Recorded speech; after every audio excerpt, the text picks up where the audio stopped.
Bonsoir à tous et bienvenue. Cette conférence est organisée par Aparté, association de promotion des artistes émergents qui est basée à Genève. J'ai là un éventail de 4 monographies qui sont en fait le cœur de l'œuvre que réalise Aparté. C'est les 4 monographies qui sont les 4 fois la première monographie d'un artiste émergent qui réside et travaille en Suisse. Donc l'association a commencé en 2007. Le rythme des concours est biennal. La particularité de ce concours, c'est qu'elle est double. C'est qu'on donne à un commissaire d'exposition et un seul le choix en son âme et conscience d'un lauréat qu'il va accompagner, parce que dans l'année de préparation de la monographie, il y a beaucoup d'échanges entre le commissaire qui est un mentor qui devient un mentor pour l'artiste, pour le choix des images, l'écriture de l'essai évidemment, et puis ensuite la promotion de cette monographie à travers une exposition. Cette monographie est celle de Donatella Bernardi. Elle a été lauréate en 2013. La monographie est sortie en 2014. C'est l'historienne et critique d'art Jacqueline Burkhardt qui a écrit le texte et qui l'a accompagnée. Et l'exposition a eu lieu à l'Istituto Svizzero de Rome en novembre 2014. Voilà, ces monographies sont disponibles ici à la vente à 25 francs suisses ou 25 € au lieu de 35. Je voulais aussi vous dire que si vous voulez participer à ce projet, être membre d'Aparté, ça veut dire une cotisation de 35 francs, ce qui est le prix de la monographie, que vous recevez puisque vous êtes membre, et ça nous permet de fonctionner et de poursuivre cette belle aventure. Ce soir, on a un programme particulier qui est lié à l'art, mais qui le regarde sous l'angle de la psychanalyse. Et vous verrez aussi, les intervenants le diront mieux que moi, il y a un regard croisé entre les deux et cette résonance va être mise en lumière. Je vous présente Carmen Delfreno, qui est psychanalyste, IIPB. Vous voulez que je vous dise ? Oui. Psychologue, psychothérapeute, FSB, c'est très technique pour moi. Et en dehors de sa pratique privée, elle mène des interventions au sein des institutions. Elle est également chargée de cours à la Haute École de Travail Social et de la Santé à Lausanne. Et elle s'intéresse dans ces différents contextes à l'émergence de la créativité. C'est ce qui nous intéresse aujourd'hui. À ses côtés, Jean-Michel de Goumois, qui est artiste plasticien originaire de Genève. Il expose régulièrement en Suisse. Par ailleurs, il travaille comme psychothérapeute et psychanalyste en libéral. Il est moine zen et il a animé des sessions autour de la créativité. Je vous laisse la parole. Merci beaucoup. Merci. Bien, tout d'abord, on aimerait, Jean-Michel et moi, vous remercier de cette invitation qui a émergé, qui est le fruit d'une rencontre, au fait, un jour de Noël, avec Hélène. Et il y a déjà 1 année et demie, voilà. Donc il a fallu un chemin de maturation, je pense, de part et d'autre, pour que ça soit, au fait, ce soir, que nous nous rencontrions et que nous partagions avec vous des réflexions qui émergent au fait aussi d'une pratique, une réflexion qui est enracinée dans une pratique professionnelle. On est deux, on a choisi d'être deux parce que moi je ne suis pas artiste, peut-être un petit peu artisane dans mon métier, mais l'artiste est Jean-Michel et donc on va effectivement, comme ça a été dit, essayer d'amener 2 regards sur un domaine qui est extrêmement vaste, en abordant le processus créatif, 2 regards différents, où Jean-Michel sera celui qui apportera le regard de l'homme qui travaille la matière, pas seulement, mais par rapport à moi, c'est ce qui va, je pense, ressortir. Et de mon côté, je serai plutôt dans un regard qui va poser un cadre de réflexion, voilà, donc qui va rester plus général, enfin plus global, comme ça, qui va vous introduire à la thématique, en tout cas de la façon qu'on a envie de l'aborder, hein, parce que c'est très très large.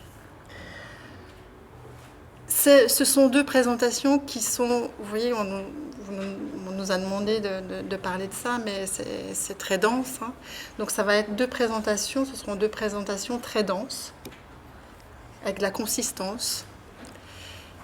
On vous propose de ne pas vous accrocher, voilà, de vous laisser plus, vous laisser traverser par le discours et d'attraper ce qui vous intéresse dans le discours, hein, de vous laisser... voilà, un peu comme devant une œuvre d'art, au fond, hein, de vous laisser baigner par ce qui sera dit. Ces textes, parce que ça, on a écrit des textes quand même, hein, parce qu'il a fallu structurer tout ça, c'était pas simple, c'était un accouchement aussi, vont être, si vous le souhaitez, si vous souhaitez les lire, et vous penchez dedans, enfin dessus et entrez dedans, vous pourrez vous aurez la possibilité de les lire parce qu'ils vont être repris dans une publication. Voilà, une publication qui est initiée par justement la Haute École de Travail Social à Lausanne, où il y a une formation d'art thérapeute qui est en train de créer un collectif avec de nombreux textes, dont les présentations qu'on va faire aujourd'hui. Elles seront même un peu plus étayées, si vous voulez, hein, puisque ça sera de l'écrit. Donc voilà, par rapport au contenu.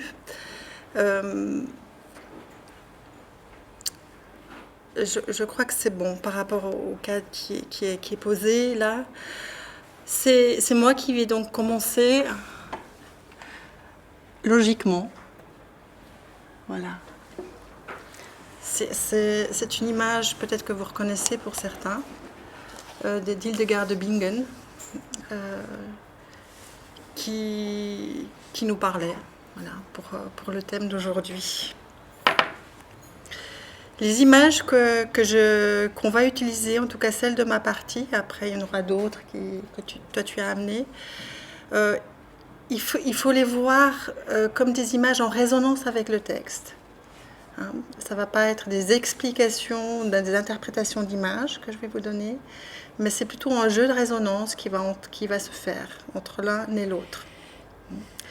Alors il y aura des images comme ça qui viendront, et puis après il y aura d'autres images qui expliqueront le texte, si vous voulez, sur lesquelles on travaillera un peu plus précisément, de manière un peu plus approfondie.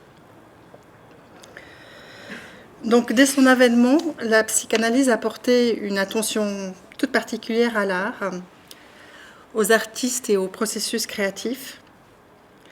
De son côté, le monde artistique a porté son attention aux idées amenées par les courants psychanalytiques.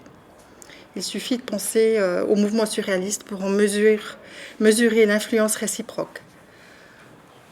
En tant que psychanalyste et psychothérapeute, l'art ouvre dans notre pratique un champ de questionnement.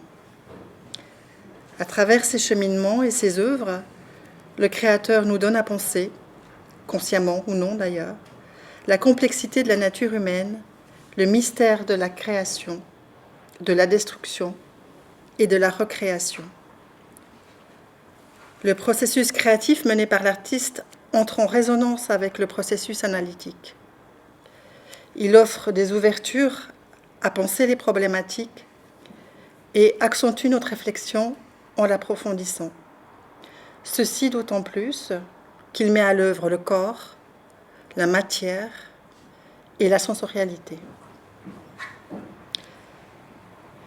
Dans ce propos, il ne va pas s'agir d'une application de la psychanalyse à l'art, mais bien plus d'une rencontre de l'un avec l'autre pour laisser émerger une polysémie, une variété de sens, une diversité de tonalités relevant de la complexité. Comme le relève si justement Edgar Morin, qui est chercheur et sociologue, peut-être que vous connaissez, la complexité n'est pas un fondement. C'est le principe régulateur qui ne perd pas de vue la réalité du tissu phénoménal dans lequel nous sommes et qui constitue notre monde. Dans notre univers, toutes choses sont séparées dans et par l'espace. Ainsi, existe-t-il deux champs d'expérimentation distincts dans la pratique artistique et dans la pratique psychanalytique. Deux champs d'expérimentation dont les finalités, a priori, diffèrent. Mais parallèlement, comme le relève le chercheur, notre univers est un univers où il n'y a pas de séparation. Tout est un. Tout est un, exprimait également Chuang Tzu, un des pères du système taoïste, que vous connaissez peut-être également. Durant le sommeil, l'âme non distraite s'absorbe dans cette unité. Durant la veille, distraite, elle distingue des êtres divers. Il n'y a en réalité ni vérité, ni erreur, ni oui, ni non, ni autre distinction quelconque. Tout est en un jusqu'au contraire. Il n'y a que des aspects divers, lesquels dépendent du point de vue. Pour Edgar Morin, la complexité n'est pas que l'essence du monde est complexe, et non pas simple, c'est que cette essence est inconcevable. Ainsi, la complexité intègre d'une part la simplicité, et d'autre part ouvre sur ce qui ne peut être conçu, sur l'irreprésentable. L'être et le non-être procèdent d'une même origine. Ils ne se différencient que par leur nom. Cette origine unique est le mystère. Et ce mystère est la porte de toutes les merveilles, nous dit Lao Tzu dans le Tao Te Ching.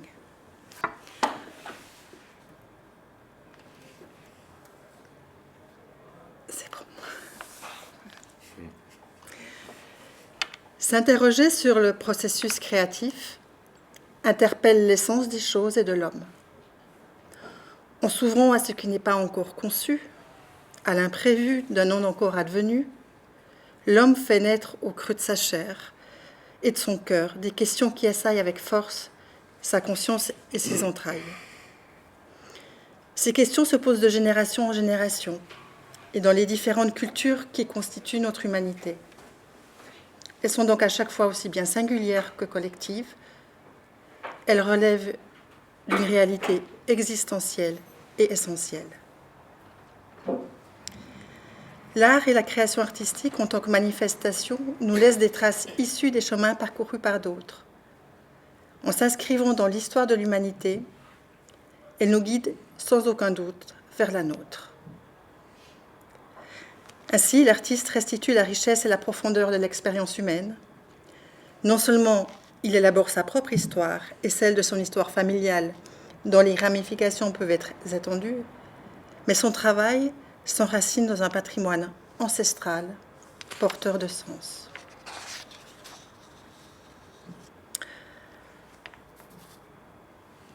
Bon, faisons à présent un détour du côté de la psychanalyse, puisque tel est notre propos aujourd'hui.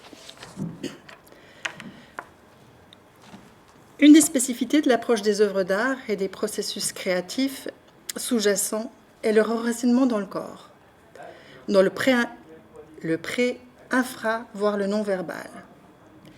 Elle met en lien tout ce qui, dans notre appréhension sensorielle, perceptive, émotionnelle, affective, précède l'acquisition du langage.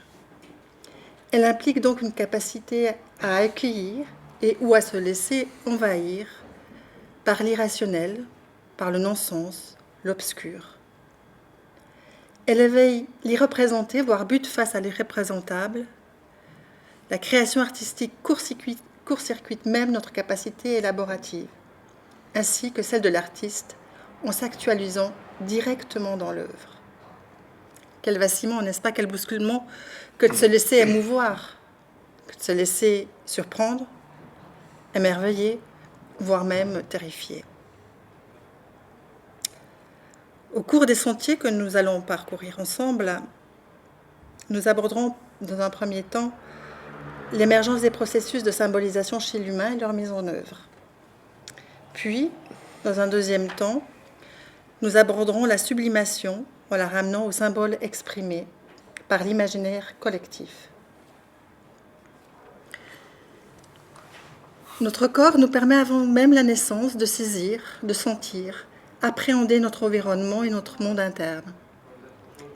L'enfant naît au monde avec et grâce à une infinie palette de sensations et de perceptions, couleurs, sons, odeurs, goûts, lumière, volume, rythme, mouvement, etc. Mais il ne peut émerger du chaos originel qui l'habite que de la rencontre avec un autre, qui va lui permettre d'organiser et d'intégrer progressivement les données du corps. Wilfred Bion, qui est un psychanalyste britannique, évoque dans cette toute première phase de développement l'importance de la rêverie maternelle. Celle-ci va en effet permettre de recevoir, puis passer au filtre de son propre psychisme inconscient, les messages du corps de l'enfant.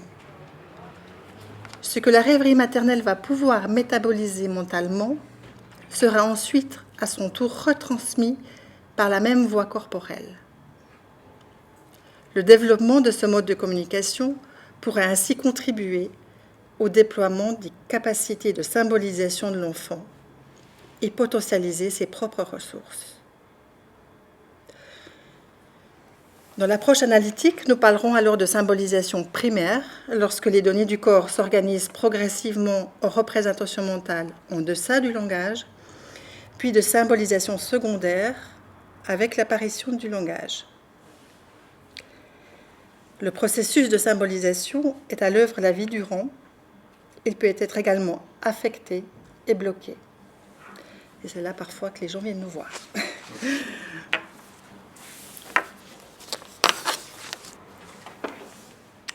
Rêverie, douce rêverie. C'est une œuvre de Kim Il-sung, je ne sais pas si on dit comme ça. Voilà. L'œuvre d'un artiste a le don, elle aussi, de nous faire rêver, pourrions-nous dire, avec Charles Baudouin. Alors, IIPB, c'est Institut international de psychanalyse et psychothérapie Charles Baudouin, si jamais. Donc on est issus dans notre lignée comme ça, nous c'est notre enracinement. Donc l'œuvre d'un artiste nous fait rêver aussi. Elle est continuée par l'œil qui la contemple. L'œuvre induit à rêver puis rappelle aussitôt l'esprit qui s'en éloigne. Il invite à d'autres envolées. Entre rêverie et contemplation, il n'existe d'ailleurs qu'une différence de degré d'attention. Ainsi, l'œuvre provoque la rêverie et la contient. C'est dans un perpétuel échange, dans un mouvement de captation et de libération qu'un dialogue subtil de l'un à l'autre s'installe. L'œuvre d'art représente chez son créateur une très forte condensation d'images, orientées consciemment ou non. De cette condensation résulte une charge émotionnelle qui va affecter de manière singulière celui qui contemple, mettre en mouvement son monde interne, bousculer ses propres représentations et son imaginaire. Mais revenons à Chuang Tzu. Forme et sans forme rendaient fréquemment visite à Cao, qui les accueillait avec beaucoup d'urbanité. Forme et sans forme, désirant lui exprimer leur reconnaissance, lui dirent « Tous les hommes ont 7 orifices qui leur permettent de voir, entendre, manger et sentir.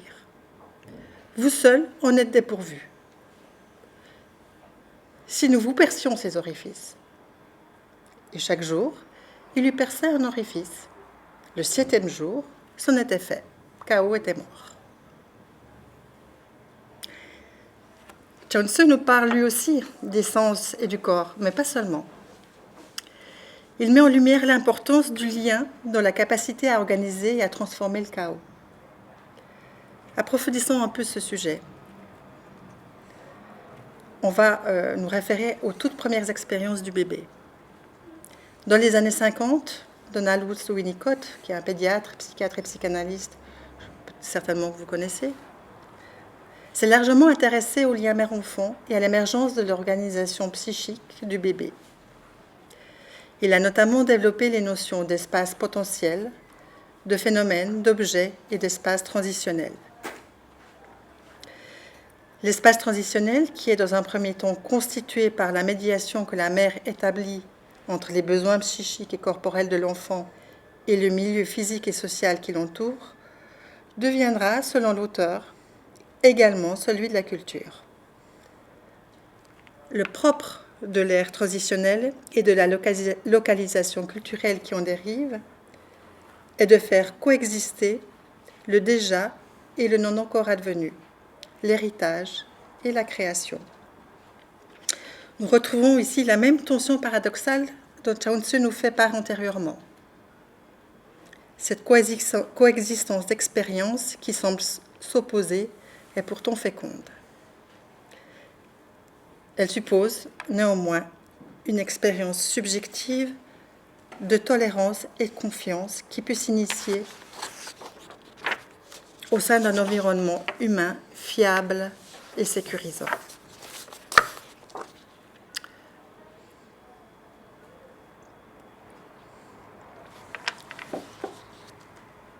Par ailleurs, comme le relève René Roussillon, qui est un psychanalyste français, l'espace transitionnel et l'espace culturel sont chacun d'eux destinés à faire éprouver l'illusion fondatrice d'une continuité entre la réalité psychique et la réalité externe, entre ce dont on hérite et ce que l'on trouve et crée. Winnicott nous permet ainsi de penser le rapport entre le monde interne et le monde des signes, du sens et des rites établis en commun, sans les rendre exclusifs l'un de l'autre, tout au contraire, en admettant leur intrication. Nous savons que l'enfant n'aura accès à la nécessaire différenciation que si l'expérience de l'illusion a pu se produire. Après lui avoir donné un corps vivant, la mère va lui offrir un réceptacle accueillant, suffisamment satisfaisant. Vous connaissez.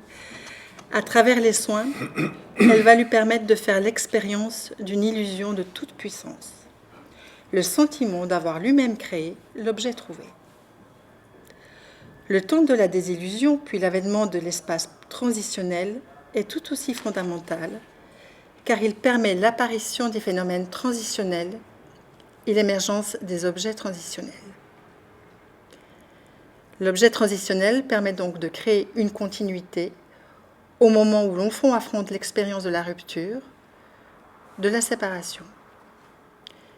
Il apparaît au moment où il ne se vit plus comme une partie du corps de la mère, mais pas encore totalement différent non plus. L'objet porte le paradoxe même de la présence et de l'absence indissolublement joints. C'est donc l'expérience de l'illusion puis de la désillusion qui permet à l'enfant de croire en sa capacité de créer, puis d'investir des espaces de jeu, des objets, des liens, puis finalement la culture. Comme le relève René Roussillon, il sera en mesure d'explorer l'entre-deux, où fluctuent puis s'établissent les limites entre le dedans et le dehors, le moi et le non-moi, le mien et le non-mien. C'est par ces jeux de lisière et d'exploration de l'espace de l'entre-deux que l'enfant va développer ses capacités de symbolisation et sa créativité. Et puisque, voilà, une petite phrase de Winnicott. Parallèlement et simultanément à ces processus, le bébé va pouvoir rassembler en unité signifiante la multiplicité des impressions qu'il a de son corps en mouvement. Le cerveau va s'organiser et permettre l'émergence d'une réalité humaine singulière. Éprouver la continuité de sa propre réalité interne est une nécessité. Cette quête de soi se poursuit la vie durant, car les contours de notre être en devenir laissent toujours un inexprimé inépuisable, une ouverture à la rencontre de l'autre. Ainsi, pourrions-nous dire avec Michel Ledoux, qui est aussi psychanalyste en France, qu'en se projetant sur la toile, le peintre sauve en effet le hasard d'une rencontre avec lui-même, où il se crée et se construit tel qu'il n'était pas encore. Peindre, ce n'est pas seulement créer un objet, c'est toujours se créer soi-même en faisant surgir ce qui était encore informe et inexploité. Il s'établit donc un rapport étroit entre le corps du créateur et son œuvre. La mise en travail n'est pas sans risque. Elle suppose une mise en jeu de forces de vie et de forces de destruction, d'organisation et de désorganisation qui menacent l'unité du sujet en état de création. C'est une énergie pulsionnelle qui va initialement permettre, parce qu'elle en est le moteur, les équivalences substitutives et les déplacements symboliques ultérieurs. Ainsi donc, c'est parce que le pouce remplit une fonction semblable à celle du sein, sur le plan de la satisfaction pulsionnelle, que le déplacement va se produire ensuite sur l'objet transitionnel, puis sur le domaine culturel tout entier, comme nous venons de le voir, juste avant. La pulsion donne sens, et le mot sens indique à la fois signification, mouvement vers, impulsion. Mais revenons à présent sur l'élaboration de l'œuvre et poursuivons en distinguant avec Bernard Chouvier 3 niveaux sensibles qui structurent l'activité symbolisante. Le niveau expressif, le niveau signifiant et le niveau relationnel. Nous élargirons de notre côté notre propos en y intégrant dès à présent les apports conceptuels de Carl Gustav Jung, qui est un analyste suisse, contemporain à Freud, qui ouvre d'autres champs d'expérimentation et de réflexion. Donc l'artiste va mettre au dehors et projeter hors de lui quelque chose qui vient de lui-même. L'activité créatrice a donc bien une fonction expressive, à la fois comme décharge et comme dépôt. Il va tantôt retenir et lâcher prise. Les productions vont se réaliser sur un mode actif ou réactif, avec un flux de matière de type maximaliste ou de type minimaliste. On reconnaît. L'artiste va donc suivre une pulsation en lien avec les mouvements internes, où psychisme et soma s'harmonisent.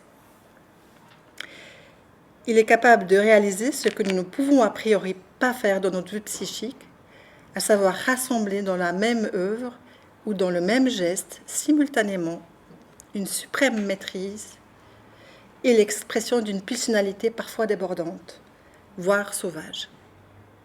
Il est en mesure d'exprimer et de se mettre en lien avec des vécus archaïques, tout en maintenant conjointement des structures psychiques élaborées. Ce sont des cheminements périlleux, que nous connaissons d'ailleurs, et balisant dans le travail analytique. Ça peut ouvrir des failles qui sont parfois insondables et faire sombrer ou même éclater l'édifice. En même temps qu'elle est expressive, l'activité créatrice est porteuse d'une dimension signifiante. Elle s'inscrit dans un mouvement de signifiance, explicite ou pas. Le sens peut porter un non-sens, ou inversement, un non-sens peut s'inscrire dans une mise en sens. La vie psychique opère certains détours. Elle trouve des voies indirectes de manifestation pour ménager d'autres dimensions, faire face à des exigences, qu'elles soient internes ou sociétales. Selon Charles Baudouin, l'art s'efforce de faire vibrer à l'unisson, dans un symbole donné, toutes les couches superposées de l'esprit, l'idée et l'image, la pensée et le sentiment, l'aspiration supérieure et l'instinct, adoptent le même rythme et confondent un instant leur démarche. Cette fonction d'harmonie ou cette harmonie des fonctions est perceptible et fait naître ce que nous pourrions appeler la beauté de l'œuvre. Le symbole contient une trajectoire associative qui peut être repérée, mais elle peut aussi être vécue comme un surgissement de sens dans la conscience, une émergence à mettre en lien avec ce que Carl Gustav Jung appelle le processus d'individuation. L'inconscient, ici, y est pensé comme un potentiel qui demande à se réaliser. Et la réalisation créatrice peut être perçue comme simultanément une trace et une ouverture vers ce qui advient. L'œuvre porte alors le germe de la suivante. Elle peut être contemplée séparément des autres ou dans une continuité les unes par rapport aux autres. L'activité créatrice n'est pas déliée de l'artiste, de son histoire, ni du contexte social et historique dans lequel il se trouve. Il est animé par des complexes et des fantasmes. Mais l'artiste porte en lui plus grand que lui. Ses racines plongent dans le berceau de l'humanité qui le constitue également. Ce qui peut être également nommé, chez les Jungiens, l'inconscient collectif. Mythes et archétypes nourrissent son imaginaire. Et j'ai choisi d'aller là, moi, dans mes racines, voilà. Peut-être que certains connaissent. En vous présentant un peintre espagnol qui s'appelle Francisco de Goya. Donc c'est un peintre qui est déjà du 19e siècle. Et j'ai choisi ce peintre parce qu'il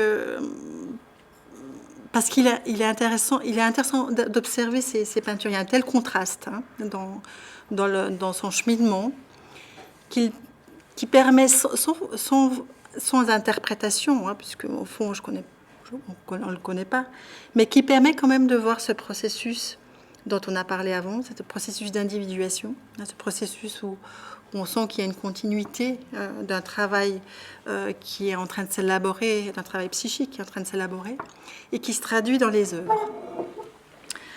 Je les ai classés dans une linéarité temporelle, c'est-à-dire que des premières jusqu'à la fin de sa vie. Voilà. Ce premier tableau représente un asile de fous qui est près de Saragosse, où de Goya a probablement été touché par ce qu'il a rencontré, touché par la nature humaine et ses profondeurs.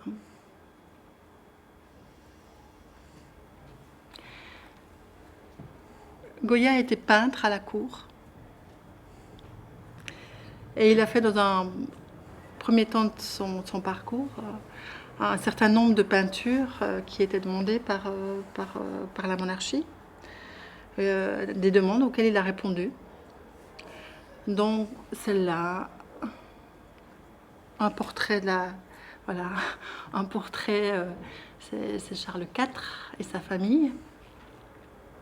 Alors il est sans détail, je ne le livre pas. Si vous regardez les visages, il retravaille pas les visages, il les exprime, il les trace tels qu'il les perçoit. Enfin, alors, on ne sait pas dans la réalité, mais en tout cas c'est la façon dont il les perçoit.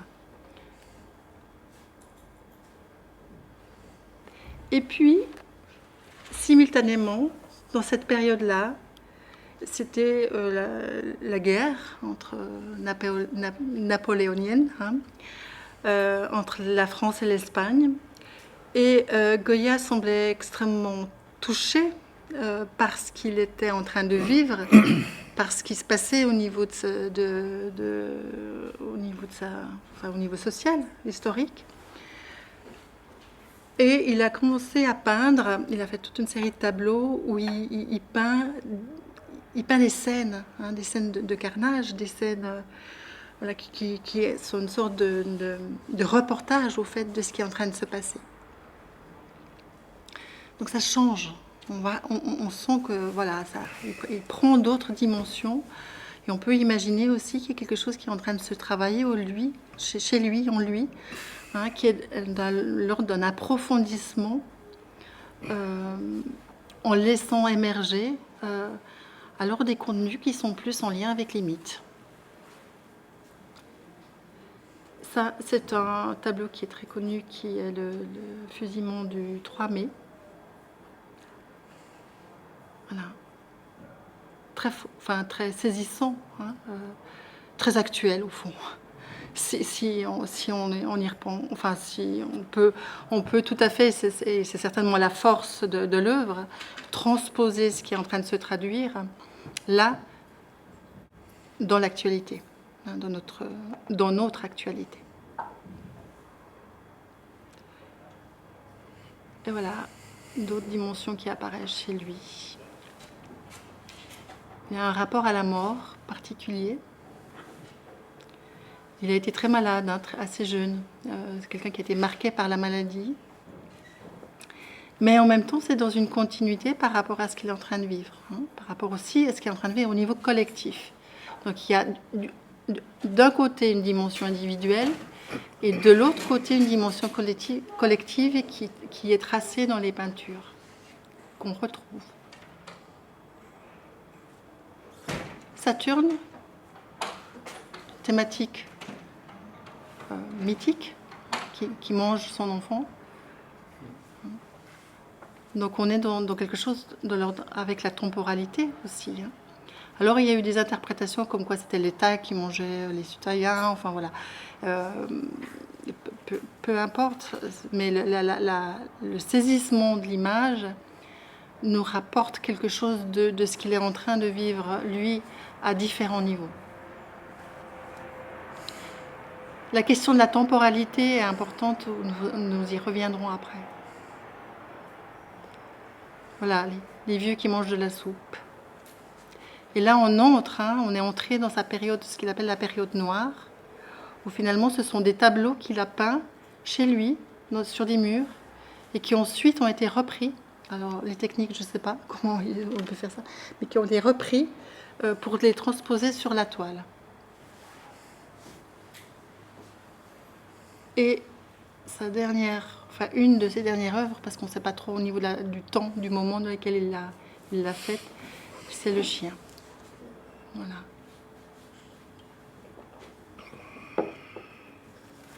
Qui est quand même très actuel aussi, hein, dans son...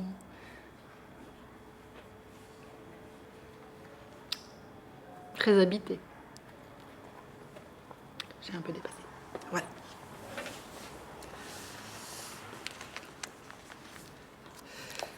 Donc Goya. Ça va? Oui? Vous suivez? Ok. Donc on passe au troisième, hein, la troisième dimension, puisqu'on on en a vu deux. Hein.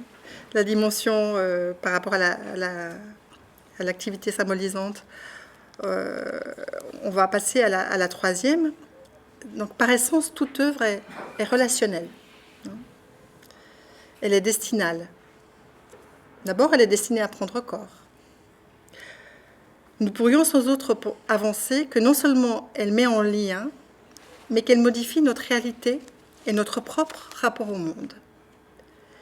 Elle émerge non seulement d'un individu, mais s'enracine également plus profondément dans des strates et des mouvements collectifs, non conscients, comme nous venons de le voir, non conscients ou conscients, mais comme nous venons de le voir chez Goya. Hein. Telles les représentations géométriques que sont les mandalas, vous voyez ce que c'est? Mandalas, c'est des cercles en sanskrit. Hein. Les œuvres reflètent comme un miroir l'ordre intérieur d'un système de liaison avec un ordre plus vaste, invisible. Ainsi, d'un modèle ternaire de la science traditionnelle, qui ne prévoit que l'espace, le temps et la causalité, nous pouvons aussi ouvrir notre pensée à un modèle quaternaire d'univers, comme continuum psychique, continuum spatio-temporel, causalité et synchronicité. C'est là où je passe aux suivantes. Vous savez ce que c'est?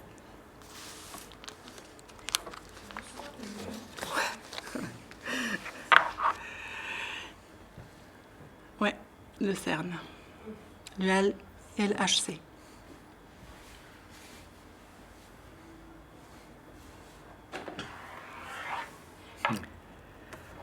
Bien, après un long détour déjà, hein, on va se mettre sur le chemin du retour. Hein. On va faire la boucle. La boucle. Nous allons ouvrir notre réflexion en nous appuyant sur des symboles et des archétypes qui font notre humanité. Et on va aborder par ce biais-là la question de la sublimation. Précisons que le retour n'est pas envisagé ici comme une étape qui vient après, car il est indissociable du vide. La vie, en effet, est un trajet dans le temps au cours duquel il importe de laisser le vide opérer. Nous l'avons déjà relevé précédemment lorsqu'il s'agissait de comprendre la construction du psychisme à travers les soins donnés au tout petit enfant. Le vide réside à la fois au sein de l'origine et au cœur de toute chose. Il est cet espace potentiel où s'origine la création. Il est la mère de l'univers, disait Lao Tzu. Ainsi donc, comme le ciel et la terre n'avaient pas encore pris forme, que tout était béant, confus, abyssal et indistinct, ce fut appelé le grand commencement.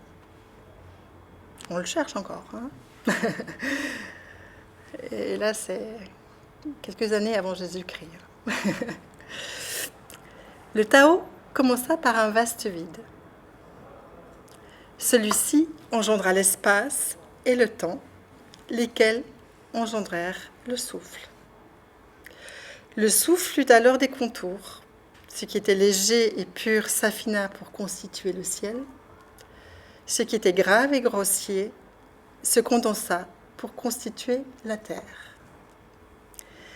La concentration du léger et du subtil fut aisée, tandis que la coagulation du grave et du grossier fut difficile. Aussi, le ciel fut achevé avant que la terre ne soit établie. Les essences dérivées du ciel et de la terre constituèrent le yin et le yang. Les essences concentrées du yin et du yang constituèrent les 4 saisons. Les essences dissipées des 4 saisons constituèrent la multitude des êtres. Ce dernier texte chinois nous parle de la sublimation, de l'émergence du processus créatif au sein même de la genèse de la vie. Il met en perspective la verticalité, la transcendance. Le temps n'est pas seulement l'instant fugace entre un passé et un futur. Il est donc aussi extension entre les profondeurs de la terre et l'infini du ciel. Dans le processus qui sous-tend la sublimation, le trait se mue en cercle animé par le souffle. Il transcende le niveau de l'animalité pour avancer dans le sens de la plus fondamentale pulsion de vie. Le cercle s'enroule alors autour d'un axe transcendant pour devenir spirale. Double spirale du ciel vers la terre, de la terre vers le ciel. Nous y retrouvons et découvrons bien une structure quaternaire, hein, comme dans le texte de Lao Tzu. Il arrive aussi que le cercle qui se mord la queue continue à se mordre la queue et ne cesse de tourner sur lui-même. Et il porte alors le symbole d'un perpétuel retour, trahissant ici la prédominance d'une fondamentale pulsion de mort. Alors, dans les tableaux qu'on a vus de Goya, quand on voit Saturne qui dévore son enfant, hein, donc voilà, on est dans cette force-là, hein, de quelque chose, d'une temporalité qui semble s'arrêter et tourner sur elle-même, ou qui désire s'arrêter et tourner sur elle-même. On va voir quelques images, parce que c'est quand même des symboles très forts. Hein. Enfin, on les retrouve dans différentes traditions. Mais on les retrouve aussi et surtout dans les créations, dans la création artistique. Là, c'est bien cette double, ces deux forces qui sont deux forces opposées. Une on dit ctonienne, donc du fond qui va dans les terres, dans les sous-basements, et l'autre plus aérienne, plus spirituelle. On est dans ce mouvement de circularité.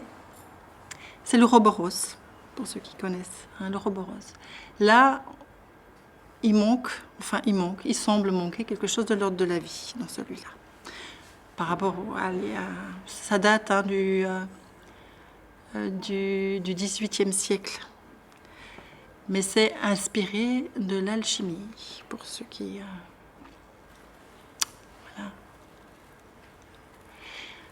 Transcendance, souffle, aspiration, inspiration. Ce sont des vitraux de Kim Men-jong, le même artiste que qu'on a vu avant.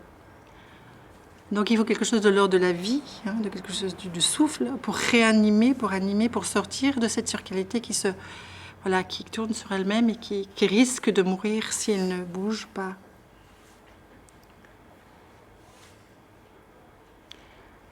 Et là, nous sommes dans le mouvement de la spirale, avec la force, voilà. On entre sur le mouvement de la spirale qui a été décrite avant. Et c'est Gaudi, ça c'est des escaliers faits par Gaudi, qui utilise beaucoup cette symbolique de la spirale dans ses différentes constructions. Dans la Sagrada Familia, on voit, c'est très remarquable dans le sens où on le remarque bien.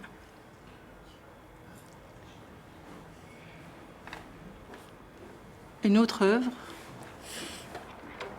voilà, c'est une condensation de ce qui vient d'être dit. Aussi, il y a la quaternité, la double spirale, les eaux, le ciel, le masculin, le féminin, avec le soleil et la lune. Voilà, on est dans quelque chose qui est d'une condensation de symboles très, très forte.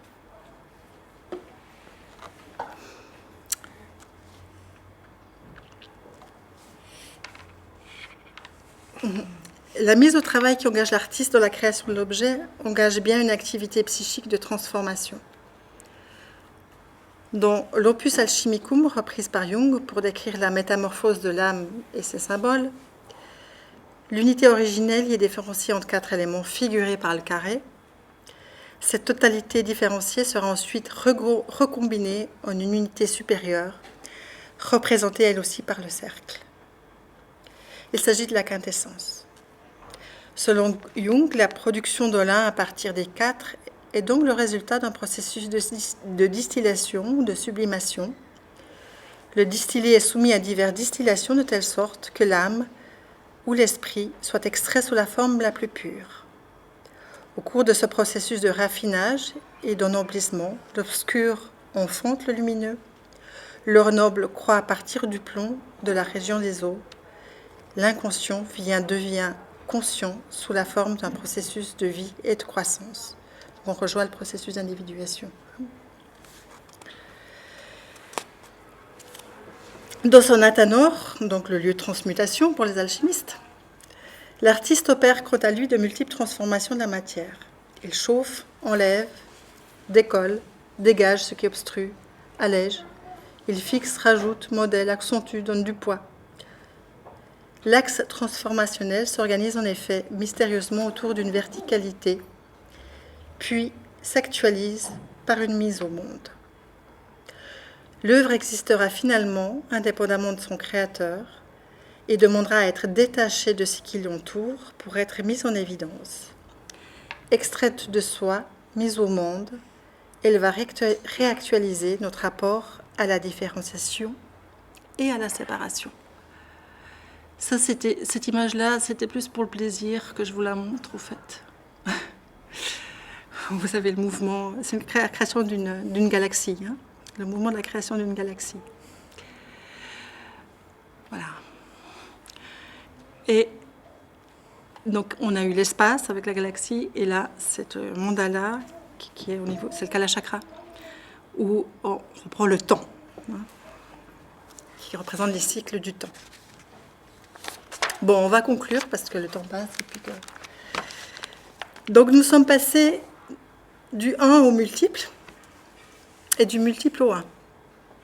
Nous avons tenté de distinguer différents apports tout en les mettant en lien. Aborder le thème du processus créatif dans l'art nous renvoie à des polarités puissantes. C'est la vie, la mort, le vide, le plein, le féminin, le masculin, le microcosme, le macrocosme, sont tour à tour mobilisés. Le pourquoi de l'œuvre se transforme en un pourquoi de l'œuvre. La causalité se mue en finalité. La complexité y est à chaque fois reconsidérée. Nous nous sommes, j'espère, mis un peu en mouvement.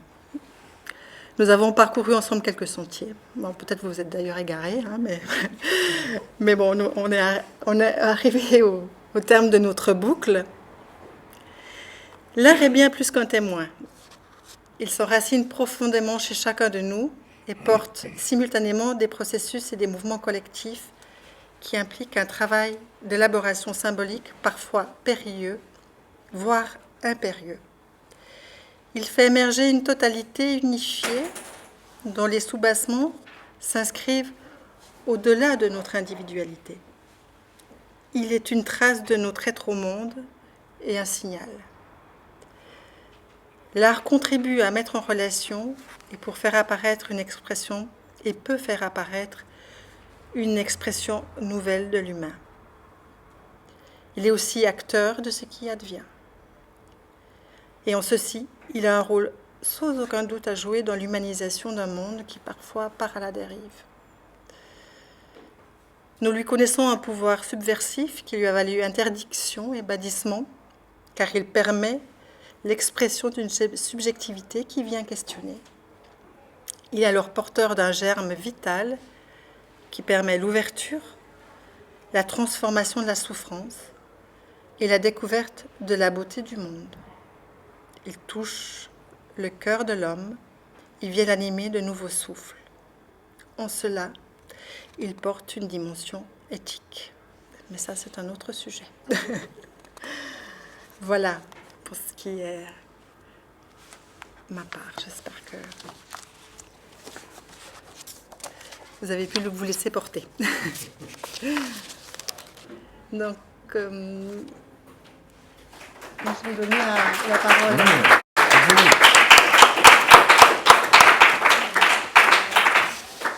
Je vais donner la parole à Jean-Michel qui lui va mettre la matière. Voilà. On passe du ciel à la terre et inversement. Hein, voilà, je t'en prie Jean-Michel. Merci. Ça va? C'est chaud, non? Alors, ma modeste présentation est le fruit de quelques réflexions sur le thème choisi avec Carmen Del Fresno. Je vous les livre un peu abruptement, un peu sauvagement, un peu comme si je brossais une esquisse d'un tableau. J'aimerais inaugurer ces pages en vous lisant les lignes d'un céramiste japonais, Yu Fujimura. C'est toujours ta vérité intérieure que tu dois suivre, non ton idée, et encore moins celle d'un autre, même sous la forme d'une mode ou d'une abstraction. Ton idée, d'ailleurs, risque d'être trop nette, trop ennuyeuse. Ta réalité personnelle est en général plus hésitante, plus irrégulière. Il n'y a rien de plus beau que l'imperfection à condition qu'elle soit naturelle. Et ton œuvre sera conduite vers la faille qui est en toi et qui est tout le charme de ceux qui t'aiment ainsi. Tu atteindras alors l'œuvre vraie qui ne peut être que celle que tu n'as pas voulu. Alors, ce texte était punaisé dans mon atelier depuis des mois, bien en vue, et il m'avait frappé. Je le trouvais si éclairant, si ajusté à ma vision de la création. Il me parlait aussi en tant que psychanalyste et en tant que pratiquant de la méditation zen. 2 phrases retiennent particulièrement mon attention. Il n'y a rien de plus beau que l'imperfection, à condition qu'elle soit naturelle. ton œuvre sera conduite vers la faille qui est en toi. Tu atteindras l'œuvre vraie, celle que tu n'as pas voulu. Ces mots résument fort bien ce qu'est la création d'une œuvre, en ce qui me concerne. Aller au fond de soi par des sentiers peu visibles. Ce n'est pas une douce balade paisible, même si cela peut s'apparenter à une flânerie, mais c'est un engagement, une expédition qui met en mouvement l'ensemble de sa personne. C'est une aventure dont la finalité n'est pas certaine, comme toute exploration qui se respecte. Ainsi, qui sait quand et comment une œuvre commencée va-t-elle se terminer ? Nous aimerions tellement être rassurés, nous aimerions tellement savoir ne pas être confrontés à l'incertitude, au vide, à l'angoisse créatrice qui parfois, dans son paroxysme, anéantit toute créativité, allant jusqu'à remettre en cause son travail. Et c'est là que tout peut se jouer. Il faut apprendre à différer, apprendre à se laisser conduire par notre ultime force intérieure, apprendre à lâcher notre orgueil d'artiste, notre ego qui tient tant à la reconnaissance. Nous nous trouvons au bord du vide. Faut-il le remplir à tout prix ou se laisser guider par nos forces inconscientes ? Créer une œuvre n'est donc pas juste remplir un espace nu, mais bien de jouer sur l'alternance des vides et des pleins, se laisser conduire vers nos failles, notre vacuité, et qui, comme le dit Yu Fujiwara, qui va nous permettre d'atteindre l'œuvre vraie, celle qu'on n'a pas voulu. Il reste au moins ceci à l'artiste qu'en s'absorbant dans la magie du beau, il a toujours accès à l'intérieur du monde et sa signification. Cette phrase est de Hermann Hesse. Je ne désire pas débattre sur ce qui est beau ou laid. C'est une question personnelle, sociétale, éducative. Cependant, le sentiment du beau est cette sensation profonde d'une certaine harmonie qui vient nous toucher au fond de nos cœurs et de nos âmes. La magie du beau, c'est un retournement aux sources primordiales qui relie au mystère bien plus originel que nous le pensons, individuellement ou collectivement, et collectivement. La beauté nous relierait à l'origine du monde, voire plus, de l'univers. L'artiste a la capacité de souligner et de transformer ce qu'il capte au dehors et de faire le lien avec ses sources fondamentales. Il sert de trait d'union, il peut représenter, mettre en forme émouvante ce que nous pouvons ressentir. Il est aussi le témoin sensible de son époque. Il peut être l'annonciateur de l'ère du temps, parfois incompris, parce qu'il dit autrement à travers une forme esthétique ce que nous ne saurions voir. Mais il est peut-être bon de préciser qu'il n'y a rien de mièvre dans la beauté, rien d'affecté, ni de pompeux. La beauté parle au cœur. Et ça, nous le ressentons bien à travers nos émotions. Parle-t-on d'esthétique ou parle-t-on de beauté du monde ? Peut-être que ce qui est de l'ordre de la beauté du monde, de la beauté intérieure rejaillit, se mesure à leur durée. Une œuvre qui traverse le temps. Je pense aux œuvres de Nicolas de Staël. Lui et son œuvre traversent le monde comme une comète lumineuse et dont les tableaux, parfois apparemment malhabiles, où la masse de peinture est épaisse, les couleurs parfois si tranchées, me touchent et me bouleversent. Peut-on y voir l'être profond, la recherche d'absolu, de cosmique, reliant le ciel et la terre, à la terre, l'essentiel de notre humanité? Il est un des exemples de cette probité absolue, de cette recherche de la beauté primordiale. L'art, en suivant les courants de la mode, se devrait d'être interactif, holographique, virtuel, ludique, participatif. Il n'est plus temps de rester face à une œuvre et de la contempler, de se laisser imprégner, de ressentir. Tout devrait être mouvement, nous devrions être émerveillés par tant de prouesses techniques d'une part, et d'autre part, par la didactique qui devrait remplacer l'impression personnelle que nous pouvons nous faire. Il faut aller vite, c'est-à-dire qu'il faut consommer. La beauté se loge également là. Elle reflète notre époque, mais qui ne laisse plus de temps à la méditation, à l'écoute de ce qui se passe en nous, de ce qui nous éveille. Il y a d'une part ce qu'exprime l'artiste et d'autre part ce que ressent le spectateur. S'il y a convergence, alors un lien intime se passe comme un secret partagé entre l'artiste et le public. Mais il ne faut pas se méprendre. Ce que ressent le spectateur n'est pas la réplique de ce que dit l'artiste. J'ai vécu quelques expériences surprenantes, touchantes, drôles, voire à la limite du tragique. Montrer son œuvre, c'est se dévoiler. Et parfois le spectateur s'en empare. Souvent, il vient dire ce qu'il voit, puis ce qu'il ressent. Il vient nous dire ce que nous avons été censés dire. D'autres fois, ce que nous aurions dû rajouter sur la toile. Donc un jour, je montrais mes tableaux dans une galerie parisienne. Oui. Et le galeriste me fit remarquer qu'il aurait été plus judicieux de mettre quelques personnages dans mes paysages. Ou encore, diagnostic grâce à mes tableaux, une dépression larvée, une psychose à bas bruit, ou je ne sais quoi. Mais il arrive parfois que nous nous trouvions en vraie communion. Le spectateur se tait, il observe, il contemple et il dit ce qu'il ressent profondément ou pudiquement. Il pose quelques phrases qui nous lient pour un instant. Il n'attend pas d'explication. Le tableau devient le trait d'union entre nous. J'ai remarqué que ces moments ont la puissance d'un mot d'amour, ou plus encore un lien intime d'une solidarité humaine profonde.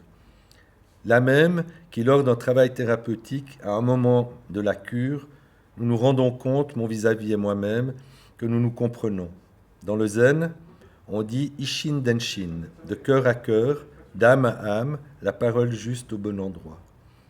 Ces moments de grâce sont une récompense, une validation de tout ce travail, des heures de doute et de solitude, une reconnaissance même furtive, lumineuse. Mais il se peut qu'une œuvre provoque des sentiments ambivalents. Lorsqu'un visiteur se mit à m'invectiver parlant de l'horreur de mon travail, à quel point cela le révulsait. Bien qu'essayant de le calmer, lui disant qu'il avait bien le droit de ne pas aimer et de le dire, je lui demandais pourquoi il ressentait tant de colère. Celle-ci ne fit que décupler. Je fis appel au galeriste, évitant probablement que le vernissage ne se termine en bain de sang. Si je vous parle de cette assez banale anecdote, c'est pour dire jusqu'à quel point une œuvre peut provoquer des réactions et qu'elles sont bien souvent projectives et qui peuvent toucher nos ombres. Quoi qu'il en soit, s'exposer est un risque, celui de ne pas plaire, celui d'être démasqué dans ce qu'il y a de plus intime. Mais par contre, il peut y avoir une récompense de la reconnaissance, baume, narcissisant de moments de fraternité. Je crois qu'on peut en mettre une autre, là. Je viens de la changer. Hein? Je viens de la changer. Ah, tu viens de la changer. Moi, je te laisse ça. La mise en route. Je ne peux vous parler de ce que je connais. La peinture, je me suis demandé plus d'une fois comment mes mécanismes créateurs se mettaient en route. Il se peut que pour d'autres, il en aille autrement. Voici donc ce que moi j'ai pu remarquer. Je ne suis pas un féru d'histoire de l'art, ni un théoricien de la peinture. Je marche au coup de cœur. J'ai été d'abord spectateur, j'ai fait mon éducation artistique parce que j'ai aimé un tableau, une sculpture, parce que mon éducation tout court peut-être m'a mis en contact avec des toiles qu'on aimait dans la famille. Mais ma première expérience de peinture, je l'ai faite enfant, lorsque j'étais enfermé dans un internat et que ni les études ni le sport ne me plaisaient. J'ai le souvenir de l'atelier du professeur de dessin. L'après-midi, nous étions 2-3, il y régnait une atmosphère tranquille et concentrée. Personne ne venait m'imposer quoi que ce soit. J'étais libre dans ma tête, libre de rêvasser. J'aimais l'odeur de la térébenthine, les couleurs, j'aimais les mélanger. Et il y a cet autre souvenir, plus tard, dans un lieu de formation que je fréquentais. C'était Pierre Soulages, plus que d'autres artistes, il est allé si loin dans l'exploration du noir. Dans le recueil de Charles Juliet, Entretien avec Pierre Soulages, celui-ci en parlant du noir. Alors, je ne vous fais pas la voix de Charles Juliet, celle de Soulages. Hein. Mais quand même, Charles Juliet demande, vous n'employez qu'une seule couleur? Vous êtes quand même surpris, pourquoi donc? Et Soulages, Ce sont des toiles peintes avec la même couleur, ce ne sont pas pour autant des monochromes noirs, ni pour celui qui le regarde vraiment, ni pour moi. Puisque quand je les fais, je suis guidé par des valeurs différentes, celles-là même quand j'entre la lumière réfléchie par la matière du noir. Je les vois apparaître en me déplaçant sans cesse devant la toile pendant que je peins. Et ces valeurs qui changent sous le regard viennent les décisions à prendre. L'outil n'est pas le noir, c'est la lumière. Ça me fait juste penser à une anecdote. Donc il avait un atelier qui était au bord de la mer.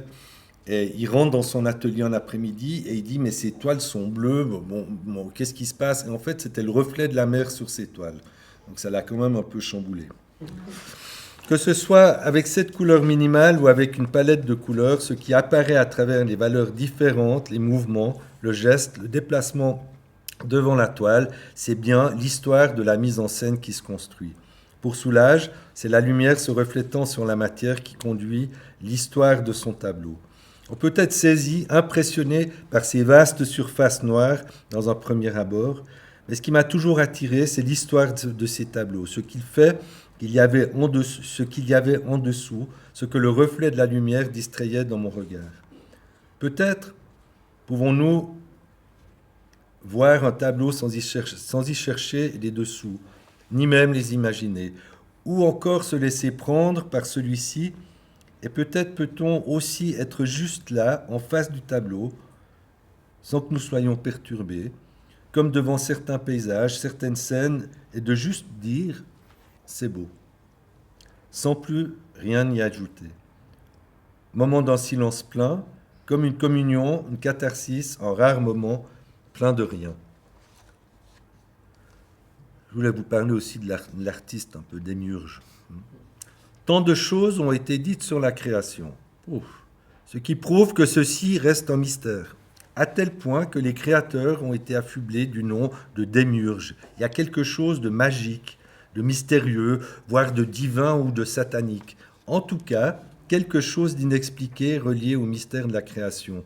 Pour le commun des mortels, voir un caillou se transformer en statue est assez surprenant. Voir une page blanche devenir le support à un portrait, c'est plutôt étonnant. La tentation du spectateur est alors d'y retrouver des points communs avec la réalité, une ressemblance qui va rassurer. Plus on s'éloigne de ce que l'on connaît et plus le sentiment d'étrange apparaît.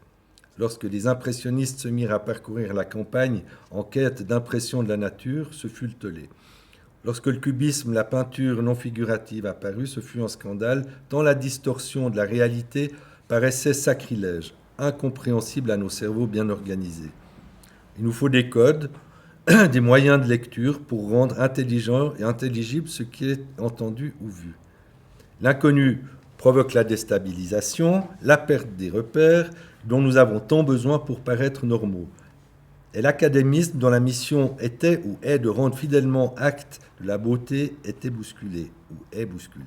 Au fond, l'art a toujours démontré et prédit les bouleversements des époques.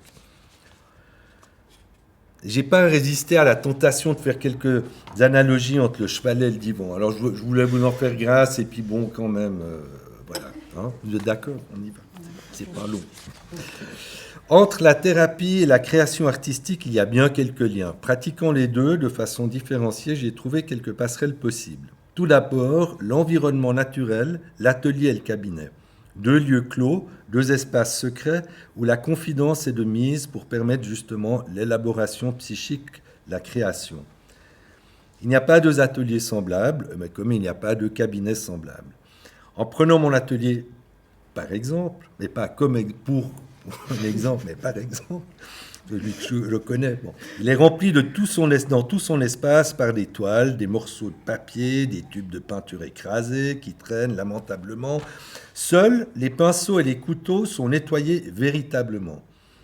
Il règne un désordre que Jean Piaget appelait, en parlant de son bureau, je ne sais pas si vous avez vu une photo, il y a un film de Piaget dans son bureau, donc c'est une espèce de tas d'immondes, on ne sait pas, il y a un côté Diogène comme ça, et il est avec sa pipe, Et il est avec ça. On voit l'allumette qui brûle, puis on lui pose une question, puis il est... Puis on dit, mais il va foutre le... Moi, je me suis dit, il va foutre le feu à à son bureau. Pas du tout. Il arrive, il fait pouf, pouf, pouf, il éteint son truc et il continue. Bon, alors lui, il dit, il règne un désordre que Jean Piaget appelait, en parlant de son bureau, d'ordre organique pour le différencier de l'ordre géométrique régnant ailleurs. Il importe pour moi que tous ces bouts de quelque chose qui m'entourent, ils sont les morceaux d'un puzzle, les témoins de tentatives d'essais de cailloux blancs sur le sentier. Ils n'ont pas d'utilité immédiate, ceci est important, c'est le lien, métaphore du lien affectif et psychique du cabinet, ce sont les morceaux épars qui se baladent dans notre histoire, dans nos psychés, souvenirs cachés, enfouis dans notre inconscient. Et si le cabinet est souvent si propre et si confortable, c'est bien pour que tous ces morceaux internes puissent s'y déposer, c'est bien pour les principes actifs, que les principes actifs puissent s'élaborer dans une certaine tranquillité. Dans le setting analytique, il n'y a pas de mouvement externe. Nous ne bougeons pas trop. Nous sommes en état d'une somnolence active. Et dans ces deux lieux, ce qui travaille, c'est bien l'inconscient qui demande à ne pas être dérangé par l'extérieur. Une œuvre n'est jamais terminée. J'ai entendu cette anecdote, le peintre Bonnard exposait une fois au Louvre. Or, la nuit précédant le vernissage, les gardiens voient la lumière sur le lieu de l'exposition. Ils se précipitent et découvrent l'artiste en train de retoucher une de ses toiles. L'œuvre continue à vivre, elle se dégrade, les couleurs, éléments chimiques continuent à évoluer, les toiles au goudron de Delacroix continuent à noircir. Une toile aimée un temps paraît si peu intéressante à un autre moment. L'œuvre n'est finalement que ce que nous voulons bien en faire, mais ce qui reste peut-être, c'est la force, la mobilisation psychique, l'intention, la rêverie qui font qu'une œuvre se pérennise. Tout cela me fait penser au travail de liaison dans l'analyse, de ce face-à-face en terre inconnue. J'ose un parallèle avec l'écoute flottante du psychanalyste. Il s'agit d'une posture assez paradoxale qui mêle présence réelle et distance psychique, permettant cette ouverture sur ce qui se passe dans l'instant T, de ce qui se passe dans les mouvements psychiques entre le patient, entre guillemets, et le thérapeute, dans cette construction à deux. Être présent, c'est dire face à l'autre, c'est-à-dire face à l'autre, près de l'autre, avec bienveillance, sans exigence, sans demande précise, mais conscient de ce qui se joue. Dans l'écoute thérapeutique, il y a quelque chose de respectueux lorsque le patient vient convoquer le thérapeute dans ses propos ressentis et réciproquement. L'esprit de création est assez analogue, sauf qu'il est seul dans un dialogue intérieur en zigzag. Tout comme le rêve, la rêverie, cet esprit est sauvage, il ne supporte pas la violence d'une irruption soudaine. Souvenez-vous de ces rêves si importants dont il fallait absolument se souvenir au matin et qui disparaissent lorsque nous nous mettons en marche. Mais la pensée créatrice, comme le rêve, va revenir. Si elle est importante, peut-être sous une forme différente, plus tard ou à l'occasion d'un événement, d'une pensée, d'une odeur, d'une couleur qui nous le rappelle. Il y a bien entre psychanalyse, la psychothérapie, la création artistique des liens, à commencer une analyse comme on commence une toile, accepter l'aventure qui nous mènera sans doute quelque part, aller voir au fond, toujours plus loin, enrichi des atmosphères, des formes et des couleurs de notre inconscient, mettre du sens à nos mystères et d'en faire quelque chose de beau. La vie est un rêve, et peut-être est-il bon de le savoir, rêve et réalité ne font qu'un. Je vous remercie.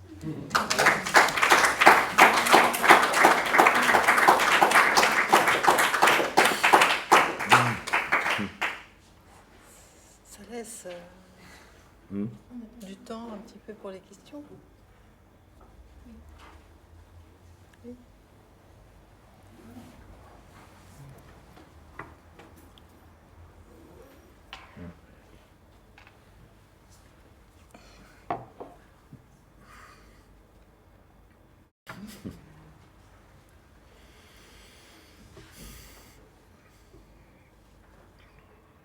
Oui. Les œuvres qu'on voit sont vos œuvres? Avant ou après celle de Goya? Ah oui, après, oui, c'est les miennes, oui. Elles sont, parce que là forcément c'est un pâle reflet des véritables œuvres. Ce sont des toiles de quelle taille? 30 sur 50, je crois, pas toutes. Oui, c'est en gros, c'est ça, c'est entre 30 sur 50. Sauf celle du milieu, en jaune et noir, c'est du papier, alors je crois que c'est plus long, mais j'ai plus les cotes. Ouais, je sais plus. Voilà. Bon, il y a des petits points blancs, mais ça doit être en lien avec le projecteur. Là.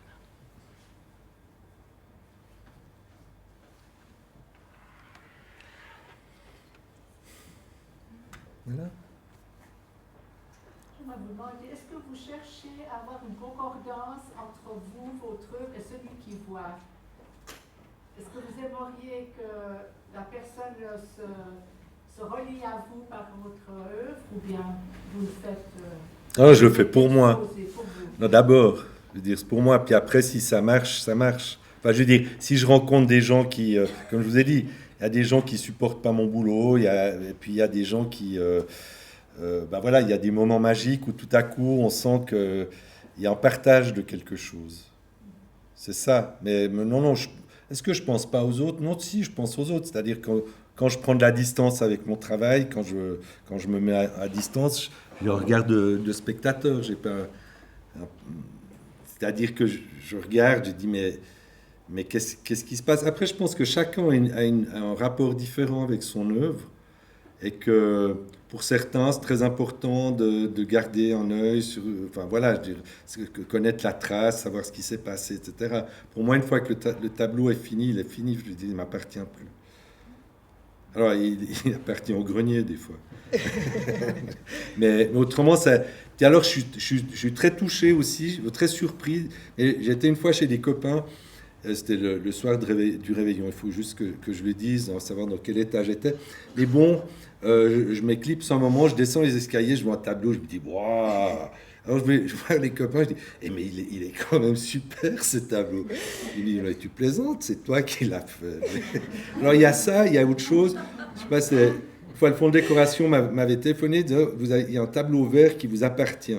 Je dis, j'ai jamais fait de tableau vert, c'est avant ça. Et puis, elle me dit, moi, je vais vous l'envoyer. Je dis, oui, c'est bien moi. Puis elle me dit, est-ce que vous pouvez me dire dans quel sens il va? Et je dis, je suis absolument incapable. Donc, je m'étais assez détaché de cette histoire. Mais c'est vrai, je suis en même temps spectateur. Enfin, ce que j'aimerais surtout, c'est pouvoir voilà, je fais quelque chose, si je le montre, que ça touche, alors, bah oui, ça me plaît bien. Voilà. C'est pas un message. Non, mais si vous voulez en voir un, vous pouvez, oui. Oui. Non, mais c'est ça. Après, c'est là où je dis ça m'appartient plus. C'est parce que tout le monde peut y projeter ce qu'il veut, quelque part. Et puis parfois, quand la projection, quand on se rend compte sur un truc, ben voilà, c'est là que je dis, j'ai dit quelque chose qui a été entendu, mais je pense qu'il en va de même avec toute forme de communication. Il n'y a pas longtemps que j'ai réalisé que, par exemple, mon voisin avec qui je ne m'entends pas du tout, pensait pas la même chose que moi. Donc, au moment où j'ai réalisé ça, je me dis, mais il a le droit de penser autrement, c'est pour ça que ça frite. Mais voilà. Donc, les gens peuvent mettre ce qu'ils veulent. Le type qui était fou furieux devant mon tableau, bon, après la fin de l'histoire, c'est qu'il est revenu, un peu dégrisé, j'imagine, puis il voulait l'acheter le triple de ce que. Enfin, c'était un peu spécial, donc moi j'ai refusé, j'ai dit, non, je peux pas. Mais voilà, donc il peut se passer plein de choses. Mais au moment où le spectateur regarde, ouais, il peut faire les commentaires qu'il veut, il peut dire c'est plus moi j'ai fait ma part du chemin et après vogue la galère. Ouais, c'est un peu ça. Et par rapport à ce que vous avez dit tous les deux, qu'est-ce que vous pensez de l'art académique et de l'art non académique par rapport à l'aspect psychologique? Tu réponds? Non, je sais pas. Mais l'art académique, qu'est-ce qu'on entend par Ouais. ouais. Les cours, et puis l'art non académique, c'est l'art brut, c'est l'art. Ouais, d'accord. Ouais. Voilà, et ceux qui ont tel cours, telle histoire de l'art, tel machin, qui arrivent à. Pour moi, c'est pas du tout la même œuvre par rapport au corps. Alors, comment vous psychanalyse? Alors, là, je peux répondre un peu. bizarrement, moi j'ai fait très tard les beaux-arts. J'ai fait les beaux-arts à 35 ans, enfin un truc comme ça. Continuer. Alors je pense que ça, c'est une histoire qui ont été loin, d'autres pas, d'autres qui ont changé, etc. Pourquoi j'ai fait ça? Ouais, moi je pense qu'il y avait comment se donner des outils aussi pour aller plus loin, dans la même mesure où j'ai fait cette formation de psychanalyste, et comment me donner des... Il y avait une histoire de reconnaissance, probablement. Je veux dire, je suis pas sûr d'avoir été le meilleur élève. Je suis pas sûr, mais j'étais aussi dans une période où aux Beaux-Arts, il y avait c'était un peu la lutte entre les conceptualistes et pas les créationnistes, mais quelque chose comme ça. Nous, on était au sous-sol, ceux qui faisaient de la créativité, et puis les conceptualistes, ils étaient tout en haut. Et voilà, ça situait bien les choses. Mais oui, on allait au fond des choses. Donc moi, je crois que ça m'a beaucoup libéré d'être aux Beaux-Arts, parce que j'y faisais ce que je voulais bien y faire. Au fond, c'est un peu l'auberge espagnole aussi. Donc je crois qu'il y a cet aspect. Puis maintenant, moi j'ai aussi des amis qui n'ont jamais fait des Beaux-Arts, etc., puis qui ont suivi leur chemin en autodidacte. En tout cas, moi, j'ai rien de plus à leur apprendre.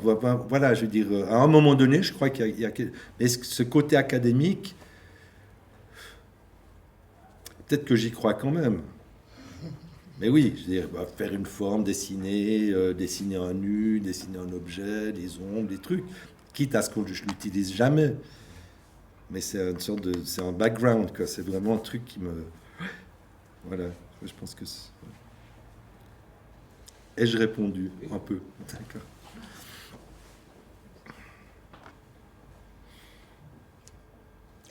Bon, la formation d'analyste, moi, je peux faire le parallèle par rapport à peut-être où on apprend beaucoup de choses, beaucoup de théories, beaucoup de concepts, etc. On n'apprend pas comment être. Hein. Ça ne s'apprend pas au fond. Ça émerge. Et ça émerge d'un ensemble de choses qui s'est construite autour. Alors la difficulté, c'est de pouvoir laisser suffisamment de place et de côté tout ce qui a été incorporé comme ça pour continuer à laisser émerger quelque chose dans la rencontre avec l'autre. Voilà. Si on s'accroche, si on prend la théorie pour l'adapter ou la former sur ce que nous raconte, voilà, la coller sur le discours du patient, il y a quelque chose qui est étouffé dans le processus créatif qui se joue justement dans une rencontre, mais où le vide est nécessaire. Voilà, il y a cette alternance entre les outils qu'on peut avoir, les choses qu'on peut avoir, et puis cette capacité à pouvoir laisser émerger au sein de cet espace potentiel, comme dirait Winnicott, laisser émerger quelque chose qui est unique dans la rencontre avec le patient. Et chaque rencontre est unique au fond, chaque rencontre. Malgré les mêmes théories de base, malgré... Et ça change tout le temps, parce que nous, on change aussi en tant qu'analyste. Les patients changent, c'est chaque fois quelqu'un différent, avec un monde interne particulier, même s'il y a des points communs entre nous tous. Puis en même temps, nous, on change aussi en tant qu'analyste. On est dans une autre position. Hier et aujourd'hui, on est différent. Avant, après, c'est plus le même moment. Voilà. Mais il y a une continuité, quand même. C'est comme dans les œuvres d'art, on peut voir qu'il y a une continuité. Comme dans les rêves aussi, on peut voir qu'il y a une continuité qui se joue. Il y a un rêve particulier, on peut travailler sur le rêve. Mais il y a des séries de rêves aussi sur lesquelles on peut travailler. On voit qu'il y a des thématiques qui reviennent, il y a un cheminement qui se fait. Oui, je fais le mouvement de la spirale autour d'un axe. Il y a quelque chose qui s'élabore dans une continuité, malgré la discontinuité. Oui, je crois que c'est enfin, moi, en tout cas, plus les années passent et moins, et plus avec les gens, je veux dire, vis-à-vis, plus j'ai envie d'être moi-même. C'est-à-dire que l'essentiel, je crois, j'irais presque jusqu'à dire, mais quelles que soient les techniques apprises, mais ceci dit, il faut apprendre une technique. L'histoire du lien avec les beaux-arts, c'est important d'apprendre une technique C'est pas pour l'oublier, mais c'est c'est authentifier un peu les choses aussi. C'est pas partir dans tous les sens et faire n'importe quoi. Une histoire de toute puissance. Hein, je veux dire, on peut se dire, voilà, on va mener les gens où on a envie de les mener, mais il s'agit pas de ça. Donc je crois qu'il y a pour moi cet aspect essentiel d'être dans un partage. Il y en a un qui est là et l'autre qui est là, puis il y en a un qui a besoin de l'autre un moment, et puis c'est un peu comme des guides de moyenne montagne, on va dire, un truc comme ça, quitte à dire à un moment donné, ben voilà, le parcours est fait, et puis chacun continue son aventure, un peu comme avec les tableaux, une fois que c'est fait, pour moi en tout cas c'est ça. Je crois qu'il y a un jeune homme qui demande la parole. Oui, est-ce que dans vos professions, vous arrivez justement à ressentir ce moment où le processus de la créativité, justement le moment exact où vous le sentez, où il vous transcende en quelque sorte. Et si oui, en quoi qu'est-ce que ça vous procure comme sensation, comme émotion et sur le plan personnel? Moi, ça me fait penser à la question que tu poses. Ça me fait penser au kairos, à ce moment juste. Hein. Cet instant, où il y a un ensemble de choses qui s'agencent de manière à ce que il y a quelque chose qui se met en mouvement. Et on le sent, c'est vrai, tu as raison de dire, on le sent parce que notre corps, dans la présence à l'autre, notre corps, il est bien là. C'est pas seulement, on n'est pas dans la tête. Il y a quelque chose dans notre corps, dans nos émotions, dans toutes les sensations qu'on éprouve, qui s'active comme ça, qui nous donne des signaux. Alors, je vais faire un parallèle qui est un peu comme une illumination, voilà. Ah, voilà. C'est génial. Enfin, voilà, il y a quelque chose qui nous émerveille. Il y a un émerveillement de ce moment où il y a quelque chose qui se passe. Hein. Et là, quand on sent ça, mais c'est quelque chose qu'on sent à deux, généralement aussi, la personne qui est en face de nous. On a l'impression de passer à autre chose, à un autre niveau, voilà, dans l'échange. Et c'est vraiment ce mouvement de la spirale que j'ai montré avant, où des fois, mon Dieu, on tourne en rond sur des trucs et puis on a l'impression que ça n'avance pas. Puis tout d'un coup, pof, on change de niveau. Hein, on fait vraiment les quatre coins, hein, le carré. Mais puis tout d'un coup, pof, il y a quelque chose qui émerge, voilà, qui est de l'ordre du mystère, parce que c'est vrai qu'il y a quelque chose qui nous relie à un ensemble de choses qu'on ne maîtrise pas et qui permettent de passer sur un plan de conscience différent. Et le patient et soi. Et c'est très, très agréable. Ce sont des beaux moments comme ça qui donnent du sens aussi par rapport à la pratique professionnelle. On se dit, tiens, ouais, ouf. Voilà. Alors ça peut être aussi à travers les dessins, parce qu'on travaille avec des enfants, c'est pas toujours la parole, hein, il y a des choses dans la rencontre, dans le ressenti avec l'autre. Il y a beaucoup d'intuition, comme ça,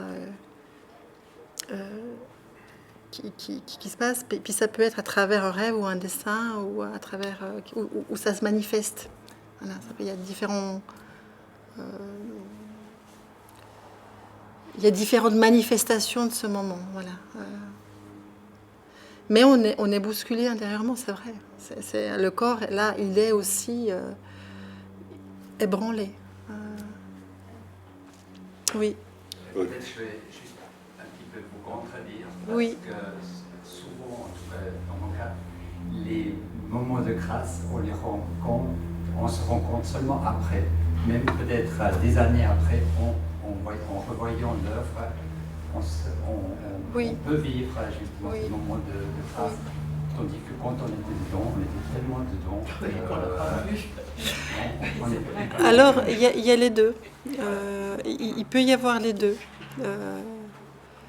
Il peut y avoir, quand on les voit, enfin moi je dirais que quand on les voit après, quand on observe le processus, si vous voulez, hein, quand on les voit après, on a déjà une distanciation qui nous permet de rendre compte de la magie du processus, au fond. De dire, ah oui, puis là, ah oui, c'est... bon. Mais dans le moment présent, dans le moment, c'est-à-dire dans l'instant où on le vit, on peut aussi le sentir. Voilà. On peut, je dis on peut, hein. Pas forcément toujours, mais on peut aussi. Après, je ne sais pas, ça évolue avec le temps. Ce moment-là, il va peut-être prendre un autre sens 10 ans après. Vous voyez, parce qu'on change aussi. Puis notre rapport, notre vision du monde, elle change aussi. Donc, on va aussi peut-être le concevoir ou l'appréhender différemment. Mais je pense que l'un et l'autre ne sont pas... peuvent coexister, au fond. Je pense que c'est ce qui fait qu'on fait le travail qu'on fait. Enfin, voilà, ce qui nous aide à faire le travail qu'on fait. On va dire quelque chose comme ça. Voilà, ça donne du sens. Ça donne du sens. Sinon, c'est pas toujours facile. Oui. Moi, j'aimerais démocratiser un peu le propos. Oui. Dans le sens où, un moment de grâce, je pense que de toute façon, c'est ce à quoi l'artiste tend. Dans le sens où, quand on a vécu ça, on se dit, je veux le revivre. Le seul problème, c'est que le je veux ne fonctionne pas.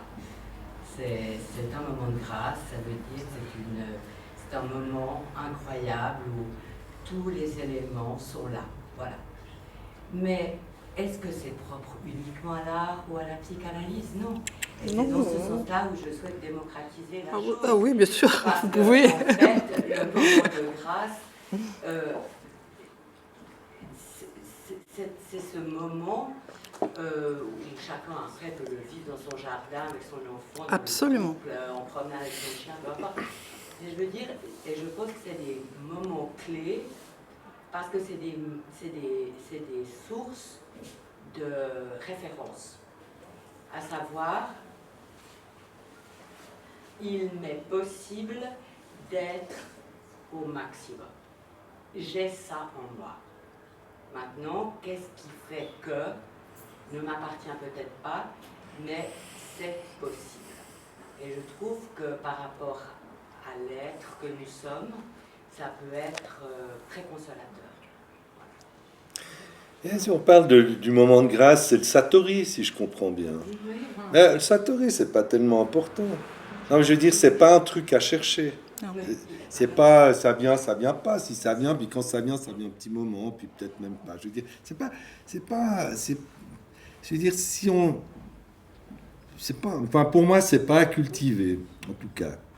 Et je veux dire, les choses peuvent se passer, et puis c'est sympa, c'est génial. Je veux dire, moi je compare toujours ça un peu. C'est comme quand on donne un coup de ciseau dans le nœud d'une pierre et que ça pète, c'est ça. Je veux dire, mais ça le fait ou ça le fait pas. Pour moi, alors, autant au niveau du travail d'analyste ou du travail de peintre ou comme ça, je cherche. J'ai pas envie, enfin aussi peut-être dans mon cheminement méditatif, mais j'ai pas envie de. Si ça se passe, ça se passe. Si ça se passe pas, qu'importe. Mais fatalement, il y a quelque chose qui se fait quand on fait bouger les choses. Fatalement, c'est pas une fatalité. Je veux dire, il peut se passer quelque chose. Si ça se passe, c'est bien. Mais c'est, à mon avis, c'est pas plus important que ça. Parce que dans la méditation zen, si on cherche à tout prix à avoir le satori, et puis le nirvana, puis des trucs comme ça, on est juste des imbéciles. Parce que si quand on dit, je vais pas faire de propagande, mais quand même, quand on dit faire zazen, c'est zazen. Expliquez-moi le zen. Moi, je me souviens que mon maître, notre maître, celui que j'ai suivi, qui était maître des Shimaru, quand on lui avait dit, oh maître, dites-nous ce que c'est que le zen. Alors lui, s'était mis sur la table, s'était mis comme ça, puis il avait commencé à méditer. Parce qu'on ne peut pas l'expliquer. Et moi, je pense qu'il y a des choses qu'il n'y a pas besoin d'expliquer. Alors, nous, on met des mots, on met des choses. Je pense que c'est important, pardon. Mais c'est important. Ceci dit, en même temps, ça ne l'est pas tant. Je veux dire, quand je disais, mais tu te tais, toi. Si on peut regarder une œuvre, ou si on peut regarder, ou on peut être dans une relation, et dire, c'est juste là, et c'est juste dans la présence, et c'est un sacré exercice, il n'empêche que ça, voilà, c'est tout, c'est ça, c'est là. Mais ça n'empêche pas les émotions, ça n'empêche pas tout ça. Mais je veux dire, c'est pas plus important que ça. Parce que moi, les moments de grâce, ouais, on a des moments de grâce, hein. Mais oui, mais tant mieux, je veux dire. Mais en fait, si on regarde les choses un petit peu de façon quotidienne, etc., on se rend compte que tout est très beau. Moi, je voulais vous faire un petit exercice, on ne l'a pas fait, mais promenez-vous, faites-le, je veux dire, ou faisons-le, je veux dire, si vous promenez mais à n'importe quel endroit, à la gare, sous la gare, dans les parcs, des trucs comme ça, mais vous prenez juste une minute, pas plus qu'une minute, puis vous regardez. Vous regardez, c'est tout. Et là, il se passe quelque chose. Et là, il peut se passer quelque chose. Mais c'est notre regard qui tout à coup dit « Ah ouais, mais non, mais c'est beau. Hein. » Je veux dire, moi, un moineau qui se balade, je trouve génial. Hein. Les animaux, par exemple, ils ont beaucoup d'humour. Mais essayez, je veux dire, c'est donné à tout le monde. Ça appartient à tout le monde. Mais de pouvoir regarder, par exemple, une œuvre, et juste d'être avec. Et sans se référencer, sans penser, etc. C'est propre de l'humain qui peut toujours expliquer. Ouais. Oui, ça, oui. Mais en même temps, c'est pas faux. Hein. Oui, en même temps, c'est pas faux. Et en même temps, moi, je trouve... C'est pas faux, mais il faut comme vous dites, vous avez une certaine sagesse, une expérience. D'expérience, un peu, mais oui. Qui fait que tout le monde n'a pas, et qui se laisse prendre par... Exact. Voilà, on ne pense même pas à faire ce que vous dites. Ouais. Donc, c'est ça qui fait que... C'est pour ça qu'il y a des artistes qui ne supportent pas de ne pas avoir de succès ou de ne pas... etc. parce qu'ils malheureusement pas ce recul. Mais quand même, à la base, pour l'explication, c'est propre de l'humain, toujours expliquer l'inexplicable. Ouais. Oui. Mais c'est toutes des tentatives d'essayer de mettre des mots, des noms, des choses sur les choses. Vous l'avez bien dit tout à l'heure, parce que quelqu'un va vous donner l'explication de ce que vous avez fait. Ouais, c'est sympa. C'est gentil. Oui. Mais c'est gentil. Mais moi, je me souviens d'une copine, elle m'avait dit, je lui ai dit, viens voir mon atelier une fois. J'avais un truc à l'usine, c'était assez sympa. Elle vient, elle s'installe, puis elle regarde, non, c'était sincère. Puis elle me dit, moi là, je trouve que tu devrais mettre du jaune. Mais j'ai dit, écoute, là, je crois que tu dois mettre ton petit manteau et puis on va aller se boire un café. Mais oui, mais en même temps, je comprends. Je veux dire, j'étais peut-être pas très subtil de dire ça. Voilà. Ma problématique, c'est que j'ai fait de la sculpture de manière thérapeutique, puisque c'était pour sortir d'une dépression nerveuse, d'un burn-out. J'en ai fait 300, j'en ai fait un livre qui va être édité, et je me retrouve absolument pas dans cet art contemporain. Alors justement, j'ai plein de gens, je dirais, ordinaires, qui adorent ce que je fais, qui sont touchés. Et après, je me retrouve dans voilà, ces galeries d'art et tout ça. Et puis, je vois beaucoup qu'il y a des artistes, ils font faire. C'est plus eux-mêmes qui font. Bah non. Alors là, je crois qu'on peut... Je sais pas, il n'y a rien à psychanalyser ou rien de thérapeutique. Oh là là, d'être trompé. Justement, non, mais moi, alors je sais pas, mais je pense qu'il y a... Mais moi, je pense qu'il y a un truc, le monde est vaste. Chacun a sa place. Et pour moi, il n'y a pas de grand art ou de petit art. Après, on rentre dans une autre histoire qui est l'histoire du consumérisme. On rentre dans une histoire qui a pas... Moi, j'aurais pu être célèbre, je veux dire, à 3 minutes près, à 2 mètres près. Je veux dire, c'était pas compliqué. Hein. Il y avait le galeriste, il y avait le truc, etc. Puis, oui, je me souviens, mais c'était au tout début. Et il y avait un copain qui exposait là, moi j'exposais là, j'ai dit au galeriste, ah, viens voir mon boulot, hein, etc. Il regarde, il fait comme ça, et puis il va voir le copain. Puis le copain, il est connu, enfin maintenant je sais pas ce qu'il dit, mais voilà. Donc ça c'est... Peut-être mettre les petits personnages plus carrés. Mais je sais pas. Après... On a envie de se prostituer ou pas, et s'adapter peut-être à un marché. C'est une autre histoire. On est dans une histoire qui est très contemporaine, qui est celle du business, qui est celle de la consommation, etc. Bon. Oui. Ça n'a, à mon avis, ça n'a rien à voir avec la création. Mais bon, c'est comme ça. Mais si vous avez commencé à sculpter pour X ou Y raison que ça s'est présenté comme ça, mais continuez. C'est votre histoire, c'est votre chemin, et peut-être qu'à un moment donné, il y aura des rencontres comme ça. Parce qu'il y a besoin, on peut travailler pour soi, on a besoin des autres. Moi, si je montre un tableau, c'est bien parce que j'ai envie que quelqu'un le voit. Puis encore, narcissiquement, j'ai quand même envie qu'on me dise que c'est pas mal. Un peu, quand même. Hein, faut pas se mentir. Hein. En tout Voilà. cas, Merci. On a beaucoup apprécié, je crois, cet éclairage croisé. Je pense qu'en psychanalyse, il y a beaucoup de maïeutique et en fait, c'est dans l'art aussi un certain accouchement. Merci beaucoup. Donc, si ces textes, si ces interventions sont publiées, bien sûr, on relaiera l'information à toute la collectivité qui est autour d'Aparté. Je vous invite maintenant je vais vous offrir ces fleurs et cette bouteille, je vais Oh. donner juste après. Je vous invite aussi Merci. à aller nous retrouver, prendre un verre un peu plus bas dans le restaurant. En passant, pour ceux qui n'ont pas vu avant la conférence, vous verrez les livres et les informations sur l'association. Voilà, merci beaucoup. Merci à vous. Merci à vous.